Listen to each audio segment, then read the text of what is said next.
കുരുവാണ് ഇനി നിങ്ങളുടെ ലിപ്സ്റ്റിക്കും ബ്ലഷും. അതേനെ. കഴിഞ്ഞ ഒരു ദിവസം ഈ വീഡിയോ കണ്ടപ്പോഴാണ് ഞാൻ വിചാരിച്ചിട്ടോ ഈശ്വര ഇത് ചീരക്കുരു അല്ലേന്ന്.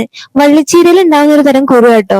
ഞങ്ങളുടെ വീട്ടിലത് ഇഷ്ടം പോലെ ഉണ്ട്. ഞാൻ ഇതിന് വള്ളിച്ചീര എന്നാണ് പറയാം, മലബാർ സ്പിനാച്ച് എന്നും പറയാം കേട്ടോ. വള്ളികൾ റോസ് നിറത്തിലും വെള്ള നിറത്തിലും വരും. ഇവിടെ ഇപ്പോൾ ഉള്ളത് റോസ് കളറിലുള്ളതാണ്. തണ്ടും ഇലയും ഉപ്പേരി അതായത് തോരനൊക്കെ വെച്ച് കഴിക്കാൻ പറ്റുന്നതാണ്, നല്ലതാണ് ആരോഗ്യത്തിന്, ഹൈ ഇൻ ഫൈബർ ആണ്, നമ്മുടെ ബ്ലഡ് ഷുഗർ കുറയ്ക്കാൻ സഹായിക്കും, ആന്റി ഓക്സിഡന്റ് റിച്ച് ആണ്. നമുക്ക് ഇതിന്റെ കുരുവാണ് ഇപ്പൊ ആവശ്യം.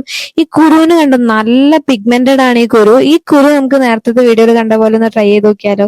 നോക്കി നല്ല കളർ വരുന്നുണ്ട്, നല്ല ബ്ലഷ് കളർ, നല്ല ജോക്കർ ലുക്ക് ആയിട്ടുണ്ട്. അത് നമുക്ക് ഇതൊന്ന് ബ്ലഷ് ആയിട്ട് യൂസ് ചെയ്ത് നോക്കിയപ്പോ കണ്ടോ അത്യാവശ്യം നല്ല കളർ വന്നിട്ടുണ്ട് അല്ലേ. കൊള്ളാൻ, നല്ല കോമഡി ആയിട്ടുണ്ട്. പക്ഷെ ഇതിന് പ്രത്യേകിച്ച് ഒരു രുചിയൊന്നും ഇല്ല കേട്ടോ, ഒരു കറേന്റെ ഒക്കെ ഒരു രുചി. എന്തായാലും നമുക്ക് ലിപ്സ്റ്റിക്കും കൂടി ആക്കി നോക്കാം, ഒന്നും പറ്റാണ്ടിരുന്നാ മതിയായിരുന്നു. നല്ലൊരു കളറൊക്കെ വന്നിട്ടുണ്ട്, നല്ലൊരു ക്യൂട്ട് ലുക്ക് ഒക്കെ വന്നിട്ടില്ലേ. അപ്പൊ നിങ്ങൾ നിങ്ങളുടെ റിസ്കിൽ അത് ട്രൈ ചെയ്ത് നോക്കുക. എനിവേ ഒരു നാച്ചുറൽ പിങ്ക് ഗ്ലോ ഒക്കെ കിട്ടിയിട്ടുണ്ട്. എന്തായാലും നല്ല വാഷ് ചെയ്തിട്ട് ഒരു പാച്ച് ടെസ്റ്റ് ചെയ്തിട്ട് വേണം നിങ്ങൾ ഫേസിൽ അപ്ലൈ ചെയ്യാൻ. അപ്പൊ ഓക്കെ, ബൈ ബൈ.